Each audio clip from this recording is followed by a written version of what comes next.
weekly market recap with SC Securities. Let's have a look at some of the latest developments in the Sri Lankan economy and financial markets.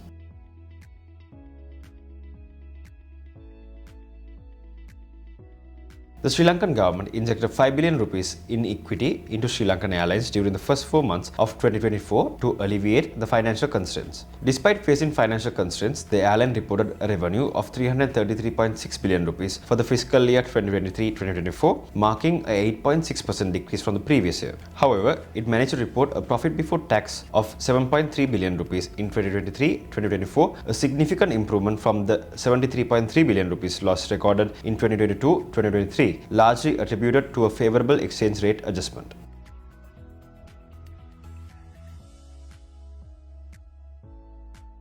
Sri Lanka's state-owned enterprises showed a strong financial performance in early 2024, attributable to Sri Lankan rupee appreciation and reforms such as electricity tariff adjustments and fuel price formulas. The 52 key SOEs report a total profit of 185.9 billion rupees in the first 4 months of 2024, up from 144 billion rupees in the same period last year, with increased levies and dividends collected.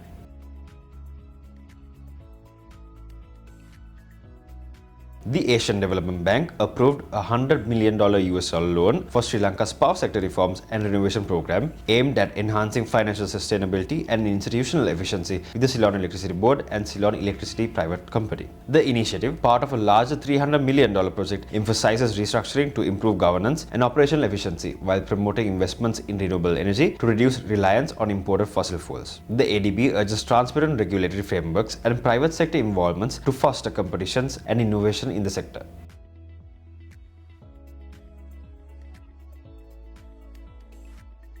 President Ranil Wickremesinghe announced that Sri Lanka will save $5 billion US through reduced interest payments agreed with bilateral creditors. The interest rates will be maintained at 2.1% or below, significantly lowering the debt servicing cost. The repayment period has been extended by 8 years, starting in 2028 and ending by 2043. These measures will provide substantial financial relief and improve the country's debt sustainability.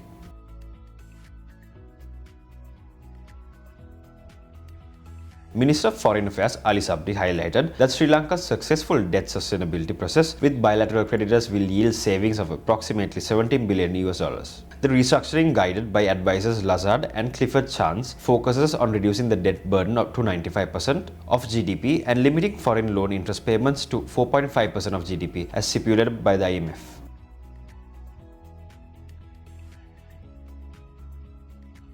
Sri Lanka has successfully concluded discussions with sovereign bondholders, reaching an agreement on restructuring $12.5 billion US in outstanding bonds. This follows an unsuccessful first round of talks in April 2024. The agreement includes a 28% cut on the face value and 11% reduction on past due interest rates, with interest payments starting in September 2024. The deal incorporates governance-linked elements and macro-linked bonds that are based on future economic performances. The deal requires confirmation from Sri Lanka's official creditor committee to ensure that the debt treatment is comparable and IMF staff to ensure it aligns with Sri Lanka's debt sustainability objectives. The restricted discussion held between June 21, 2024 and July 2, 2024 involved 9 members of the steering committee of bondholders representing 50% of the aggregate outstanding amount of ISBs. Legal and financial advisors from both sides facilitated the negotiations. Sri Lanka previously signed deals with the official creditor committee and Exim Bank of China to restructure $10 billion US of its debt. In the event Sri Lanka's GDP outperforms baseline projections in the 2025-2027 period, the haircut on the bonds could be reduced up to a minimum of 15%.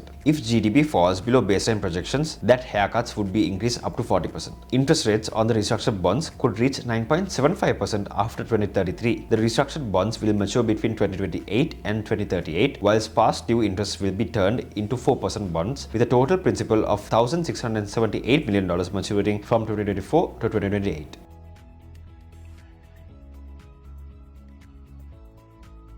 The initial public offering of Maharaja Foods Limited, manufacturer, exporter and distributor of authentic Sri Lankan foods and other groceries, saw an overwhelming demand. The company offered 25 million shares at ₹5 each, aiming to raise ₹125 million. The IPO was oversubscribed on the opening day, leading to an early closure. Cable Solution Limited, a subsidiary of ACL Group, will conduct an initial public offering of ordinary voting shares on the Colombo Stock Exchange, the SOE board. They aim to raise approximately 109.9 million rupees by offering 80,786,600 shares at rupees 7.5 each, comprising 40,666,600 new shares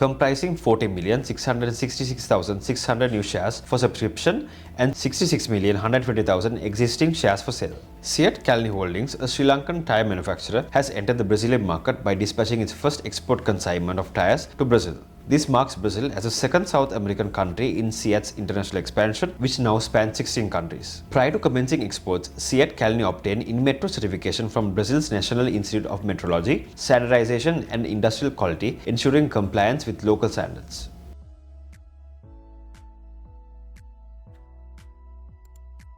With the recent Treasury-bill auction, the 91 days, the 182-day T-bill rate, the 1-year T-bill rate has shown no change compared to the previous week. Let's take a look at this week's Colombo Stock Exchange market status.